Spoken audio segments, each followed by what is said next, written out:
Hello everybody, my name is Sarah, Weight Watcher, Cape Cod woman, and Pearls of Wisdom and Food. And it's a Saturday afternoon and I'm kind of binging on anything nutrition.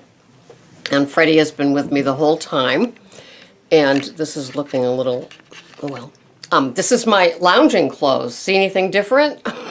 No, not really from the walking. But I just watched The Serial Killers, and it was free the weekend, Columbus Day weekend. And so it took me about a half hour to figure out how to load it up. But it's this Australian bloke.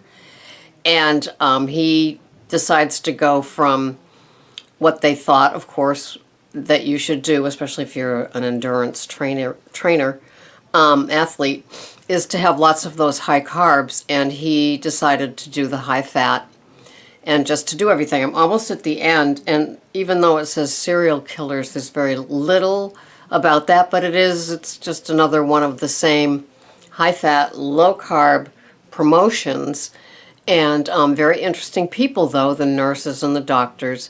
And then there's Tim Noakes, and he is a, what is he? He wrote a book, The Lore of Running. And he has a whole chapter in it about eating high carbs.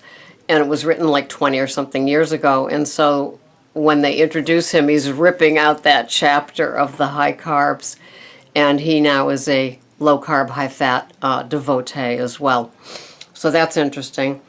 And then, so after watching the video, then I turned to what's in my Kindle. And I ordered a Dr. Stephen Phinney and Jeff Volek book. And he is the American that I like so well, the doctor. And he is also high-fat, low-carb. And he's got great sense of humor. And he's probably my age, maybe a couple of years younger. But he's just got this, laissez-faire sense of humor that I just enjoy so much. And he's able to say a lot of technical things in ways that I can understand. Of course, I listen to podcasts because it's easier for me to absorb that. So I ordered that, and I'll be cracking that. I always like to see the table of contents and what goodies there are.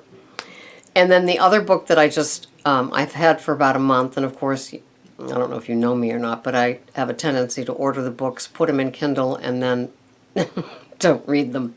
So, the one that I'm reading now is The Dorito Effect. And I'm only like in the first chapter, and he talks about Jean Nidetch, the founder of Weight Watchers, and how she got her start. And I guess she was 41 years old, and she was in New York City, and somebody said to her, "When are you due?" And that was the pivotal moment for her. We all have those moments, agents of change. And she was so addicted to cookies and so addicted to the junk. And so what happened was she kind of joined this thing where she went every week, but she was still binging on cookies. And the lady was very shame-based and admonishing, and she was only losing 2 pounds a week, and I guess they thought she should lose more. And so she was telling a friend of hers, and the friend got together with her, and the next week the friend brought 4 more. And that was in the 60s, and in 1978 she sold the Weight Watchers business for $72 million. So that's the Jean Nidetch story. So she had a long and wonderful life and did so many things for so many wonderful people. I still remember her in her sassy outfits, touting Weight Watchers on the ads, and she recently died. I think she might have been in her 90s. So good going there, Jean. You brought a lot of us into the fold and the path of wanting to lose weight. And he's talking about obesity, and he said that back then in the 1960s, if you were in a ballpark, I guess like he used the Cubs ballpark, and he said that 6 people would have been obese. And he said today the number of obese people would be 4,500 people in that stadium. And so he said back in the 60s, we, to see an obese person would have been a rarity, but now we're just used to it. And of course, they showed a lot of, in the video that I just watched on the serial killers, they showed a lot of overweight people. They didn't really show their faces. It mostly was filmed in Australia, I believe. And in the food courts, the outside food courts and things like that, and they were usually eating something big and bread-like. So, it has become the new norm, and where I work, every now and we have a couple of like naturally skinny ones, and they're also in their 20s too, so things haven't built to that place where the brown cells say all of a sudden, you're gonna add on, right? It's like the game over, and we've seen it. You see these cute little girls. I just drove by a bunch that were doing a car wash for a high school group, and tiny little things, and you know what happens. It's just whatever happens to our metabolism, and suddenly, in our 30s, after a baby or two, maybe not even having a baby, we begin to put on weight, and we just don't know how we got there. And so the awareness begins, the self-loathing begins, the how did I get here? I never had to worry about this before. I could eat anything, and now I'm two jean sizes bigger. Or staying in the same jean size and having it do that overflow muffin top thing. So we don't want that to be. We want everybody to be able to lose weight the way that works for them, whatever program you're on. As some of you know, I've gone rogue, and there's a few people that do it with me, and so I bring it to my 2 sites and dump it for all of you to take as a buffet table nibble. And all I know is that it's working for me, and it's working for some of the others. And so all I know is that if I didn't enter Weight Watchers June 23rd, 2014, I wouldn't be where I am today. So I have a lot to be thankful for and grateful to Weight Watchers for.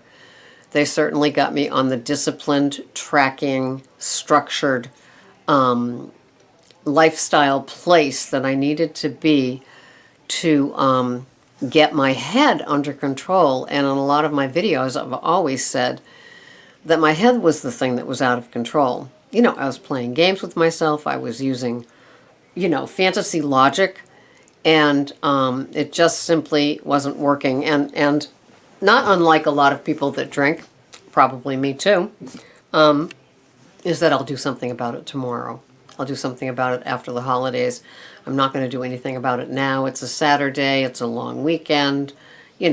I'll tackle it on Tuesday, or the meeting nearby me for Weight Watchers closed down, so I'll have to investigate if I should do it online. We have a panoply of reasons why we don't do it, but then somebody, like what happened for Jean, said, when do you do? And she had that moment. And I'm sure she had no idea where it was going to take her. And so when I entered into Weight Watchers, I just wanted to work on that hunka under my boobs, that menopot. And I just didn't want to look like the other ladies around the room in my 12-step meeting were looking, that were middle-aged and just kind of surrendering to it. I did not want to be one of those. And it was June. And so I wanted to tackle it so I didn't have a summer where so many of the things that I wear couldn't be worn, and no belts.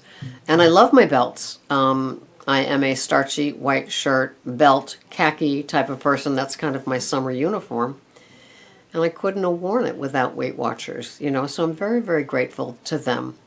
And they put the balance in my life. And, it was great that I could have free fruits and vegetables. And I had tons of fruit. Now I'm at a place where I'm not. I'm having 1 piece of fruit per day.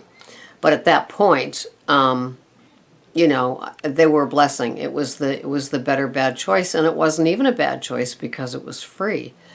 And so I would start off my morning with 2 cups of organic berries. Oh my goodness, and sometimes a piece of honeydew melon along with that. And then I moved on to grapes at 10 because I was ravenous, of course, because I was eating all these carbs, even though they came in the, as a fruit. And then I would have other things like an apple.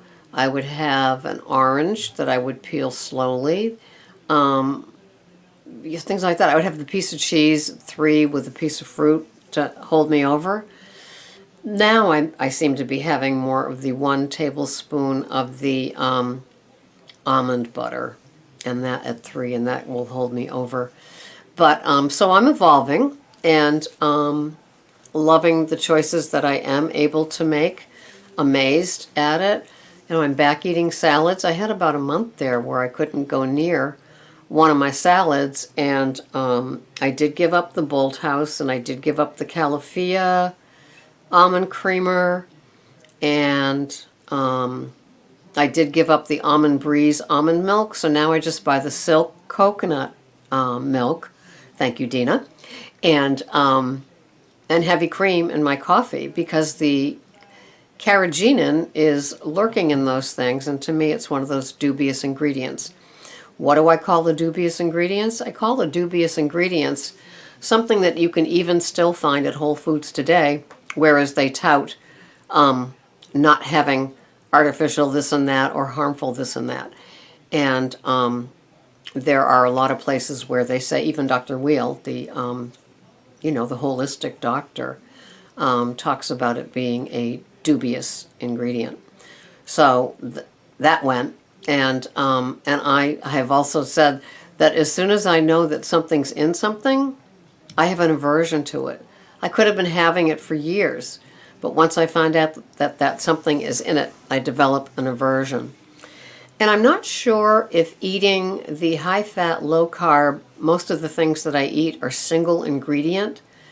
That being that, it's a piece of butter. It is a piece of animal protein. It is a piece of cheese. It is an egg. It is an organic berry. It is, a dish of turnip. It is some string beans. So there's not a lot of ingredients. What does have a mixture of ingredients could be the sour cream that I have on my potato on Saturday nights. I buy the organic cream, so I don't think they've muckied with that. I buy the raw, unpastured cheese for a number of reasons. One is that it has the probiotics in it. And I have that, and I do not heat it up. When I put it on my eggs, I put it on after the eggs have been cooked, so it can kind of like soak in and just kind of warm up. And I've been doing my little egg bake, and it is, I have to tell you how totally satisfying it is. And now, so I bought a dozen free-range extra large eggs, and I'll only have 1 egg with my egg bake. And so it's 1 egg, and those have 80 calories in them. And either some chopped up broccoli, spinach, cauliflower, all organic. 1 strip of uncured bacon cut up into little pieces, and a few little pieces of avocado. And I do half the egg on the bottom, and then that mixture, and then half the egg on top. And because the egg is lightly done, it still stays pretty moist.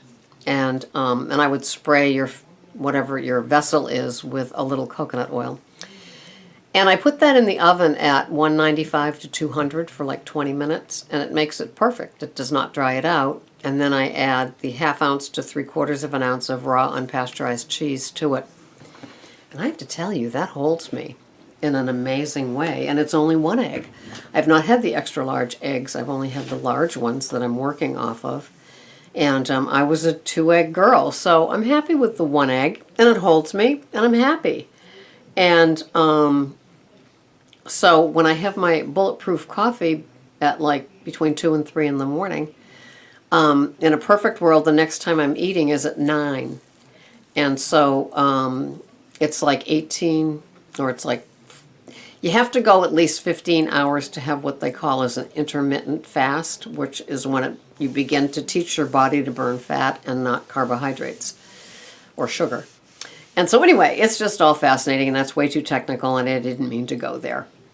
But so that magazine that I like that had the, it has some of the things the organic things that I've read to you at times. So it has the 10 probiotics that they recommend. And they said, did you know coffee has probiotics in it? Did you know that unpasteurized raw cheese has it in it? And yes, I knew that part. Did you know that pickles have it? But you have to be careful and get the fermented pickle, not the pickle put in, or the cucumber put in the fermented vinegar. Vinegar is fermented. Sauerkraut is fermented. Even some chocolate is fermented. So there's lots of ways to get it. Kefir, which I have started using in my smoothies. And so that's another great area. So instead of taking a very, very, very expensive probiotic, you could begin to have that. And to feed your probiotics in your belly, you could buy the all green bananas and skin them, so to speak, and put them in a baggie in your freezer so they're available to make a smoothie. One, they stay kind of frozen, and so when you make your smoothie, they make your smoothie chilled without the ice to melt it down to, make it too liquidy. And I guess probiotics love prebiotics. So anyway, just more little things that I'm learning as I go. So by the time you see this, you probably will have seen about 3 mystery videos, because I found the videos but not made into the movies that I had made them, so I have no idea what the titles of them are. So they will just be uploaded, and here we go. So it's kind of fun, kind of a mystery, but at least I didn't totally lose them, because that was a lot of time put into all of it. So I don't know what day this is going to air, but I hope you've enjoyed my lounging clothes version. It's not bathrobe, but it's lounging. And I've already walked, and I've done all my errands, so I'm just home chillaxing on a Saturday afternoon, which is really kind of nice. So I'm now going to go back to my binge reading and watching of all things nutrition, and I hope you have a wonderful day. Until the next time, this has been Sarah. Bye-bye for now.